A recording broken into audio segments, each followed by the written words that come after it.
Hello, and welcome to my Blox Fruits PvP race guide. I will talk about what each race does, and what playstyle it's best for. Starting with Human. Human race is completely useless until you upgrade it to V2. However, once you get it upgraded to V2, you get a lot of buffs, which include increased speed, increased fast step range, decreased fast step cooldown, extra instinct dodge, faster instinct regeneration, and slightly increased dash distance. The Human V3 ability will increase your damage more the lower you are, starting at 50% health, but it does nothing else, so it's not really that good. The first ability of Human V4 is called Psycho, and it gives your fast step 3 charges instead of 1, and it temporarily gives you invisibility and a speed boost. Upgrading this ability to tier 2 will make flash steps regenerate faster, your dash distance is increased, and your moves will not be cancelled by getting hit. The second ability of Human V4 is called Limit Break, and it allows you to become stronger throughout the fight by increasing your damage with the rage meter. Each percentage on the rage meter will give you 1% more damage on everything. The tier 2 of this ability will make the rage meter last longer, and it will be uncapped to 150%. Human race is the best race for you if you want to surprise your enemies by flash stepping to them from far away, and then dealing a lot of damage. But it has no defensive buffs, so you'll have to make sure you don't get hit when using Human. The next race I'm gonna be talking about is Rabbit. The V1 race of Rabbit increases your speed by 50%, which is good for a V1 race. Rabbit V2 doubles the V1E speed buff, halves the energy cost of dashing, and your dash distance is slightly increased. Rabbit V3 ability will double the V2E speed buff, slightly increase your dash distance, and decrease the cooldown of dashes. The first ability of Rabbit V4 is called Whirlwind. Whirlwind leaves a tornado when you dash, which can trap enemies. The tier 2 of this ability will make the tornadoes much stronger than they were before.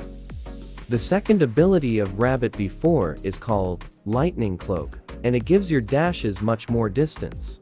The tier 2 of this ability will allow you to super dash if you hold the dash button instead of clicking it.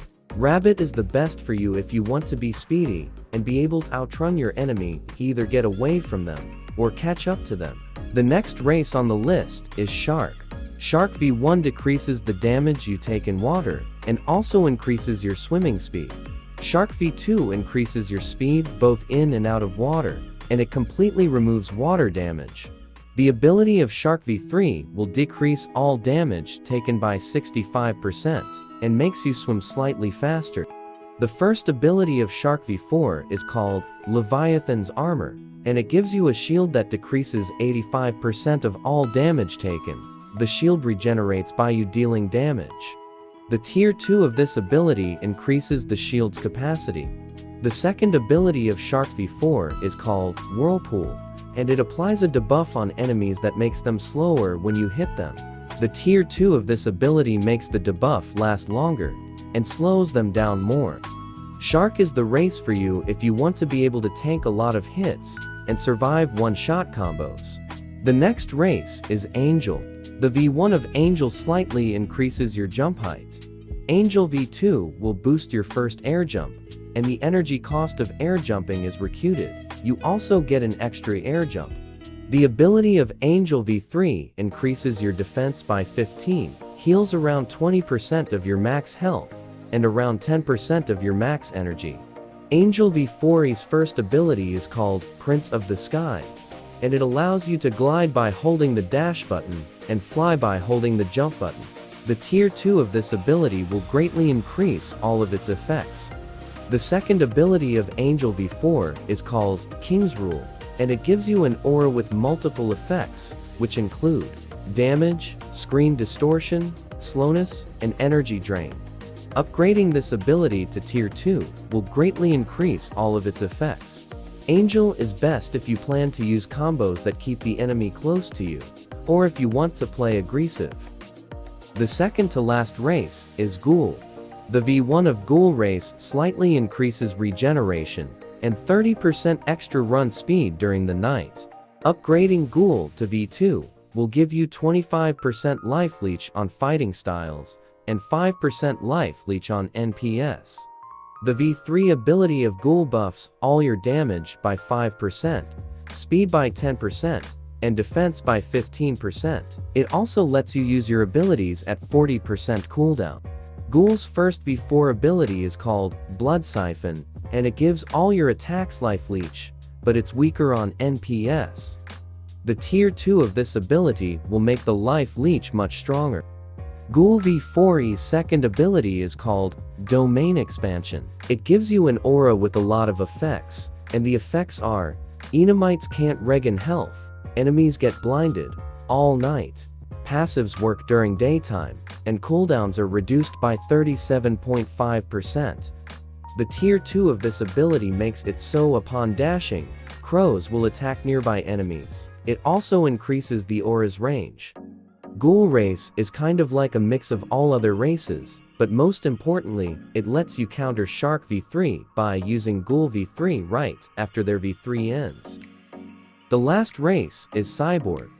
The V1 of Cyborg gives no buffs at all. Cyborg V2 gives you 10% defense against melee, sword, and gun attacks. It also converts 15% of received damage to energy. The V3 ability of Cyborg gives the player a 30% defense buff, and creates an AoE lightning effect around you. Cyborg V4E's first ability is called Energy Control, and it will chain all damage you deal to nearby enemies. You will also be able to super jump if your instinct is enabled. Upgrading this ability will increase the effects of chain damage. The super jumps deal damage and no longer require you to have instinct enabled. The second ability of Cyborg V4 is called Aftershock, and it makes it so hitting your enemy will temporarily disable their instinct.